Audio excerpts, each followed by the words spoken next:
Welcome back to Relationships at Work, your leadership guide to building workplace connections and avoiding blind spots.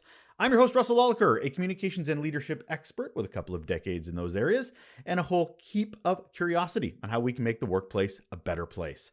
If you're a leader trying to understand and improve your impact on work culture and the employee experience, I've got great news. You're in the right place. It's a mini episode. Yep, we are back full steam ahead. We had a new guest episode recently with Lindsay Dowd, which was last Tuesday.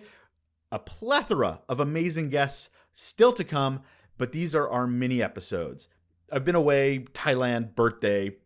It was amazing. My jet lag is finally gone. I'm back. There's a certain energy level that I can rely on now. But forget all that. We're getting into this episode. These quick episodes, these mini episodes, are usually under about 10 minutes. Just a valuable bit of information to help us with our mindset for the week ahead. If you didn't know, they're all inspired by our Raw Note newsletter, which you can still and always subscribe to. Just go to russellolliker.com, and right there at the top, you can sign right up for free. But the one I'm passing on to you, the topic for this particular episode, sorry leaders, we will disappoint our teams. And that's okay, but what are we going to do about it? This is something I have to remind myself whenever I've been disappointed by leadership in my career, or whenever I've failed in my own ability to lead. Leaders will disappoint those they lead. We, as leaders, will disappoint those we lead. It's going to happen. It just is. We're not perfect. If we think we're perfect, we have bigger problems. That is something my podcast can't help you with. You got some narcissism issues.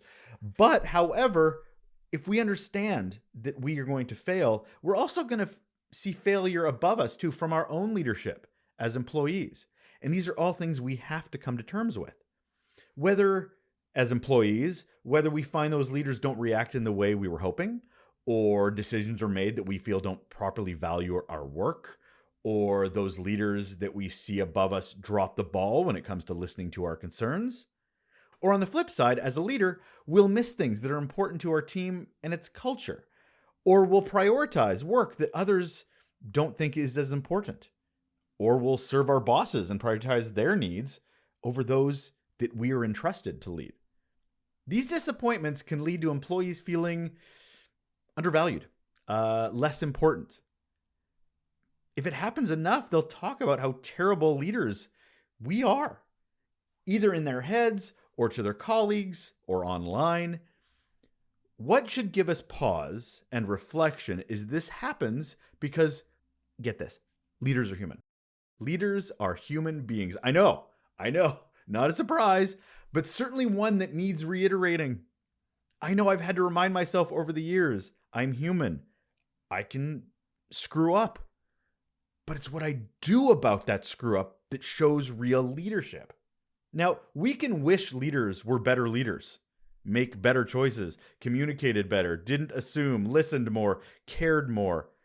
We can hope for that for leaders that are responsible for us. But as leaders ourselves, what are we going to do about it? Because we can only do the best we can, and we're going to succeed and we're going to fail on multiple occasions, but we have to navigate this as human leaders. So what can we do? What can we do to recognize this, manage this, and our mindsets? Well, we can't control what other leaders do or don't do, but we can take steps to influence our environment and model what we want to see. So first, what I recommend is acknowledge and normalize leadership mistakes. Recognize that as leaders, we sometimes fail our employees, and admit these mistakes, because it is essential for building trust and fostering growth with our teams. By openly acknowledging when we've let our team down, we create this environment where everyone feels safe to discuss challenges without fear of harsh judgment, because nobody wants to talk if they're going to feel like they're going to be attacked for failing themselves. So if they see their leaders acknowledging and normalizing leadership mistakes, they'll feel more comfortable. Second thing I recommend is engage in honest self-reflection and accept some feedback on it. How about implementing practices like debriefings or leadership reviews that specifically address where we may have failed our teams? Use those sessions to highlight what went well and what didn't, focusing on personal growth, rather than blame. And then accept the feedback our teams provide without being defensive. Just listen. Just listen. Because this shows our commitment to improvement. How about fostering an open dialogue about leadership shortcomings? We can cultivate a supportive culture that encourages honest conversations about when and how leadership may have missed the mark. We should share our experience and decision-making process. Try to, how did the sausage get made when we went to that failure? How did we come to that conclusion and thought process that thought that was the right decision to make? It provides context to the teams. Even if they don't agree with us, at least they can see the steps. This is transparency, and it helps prevent future mistakes and strengthens our collective sense of community. We're all in this together, after all. And finally, a fourth one, commit to improving leadership practices. We can view our failures and the feedback about them as opportunities for growth. We can engage in regular training, workshops, and personal development plans that focus on enhancing our leadership skills and address areas where we've fallen short. And again, we have to be transparent about this. We have to show that we're continually learning as leaders too, to our teams, because it shows that we're on a journey too, so that our teams understand we're actively trying to learn and do better. As leaders, it is so important to strengthen our own self-awareness so that we understand when we make mistakes, but also to admit them to everyone impacted by them, because it builds trust and it builds connection. As leaders being led, we have to work on our patience and understanding for our colleagues and our management, as they are also on a journey and they're learning along the way. Or they're not, but you can't control that.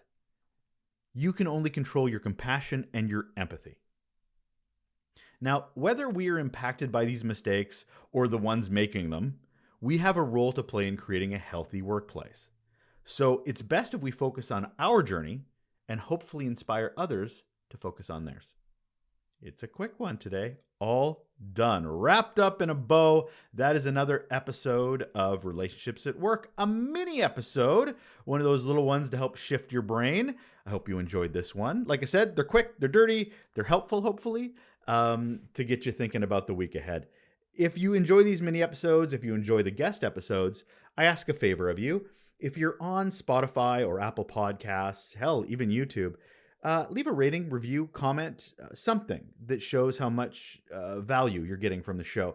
It just helps it get found. There's algorithms involved. I'm not that technical, but I know it does help, and it does tell others that this is a great place to find great information. So thank you so much for your support, and I look forward to talking to you again soon. Take care.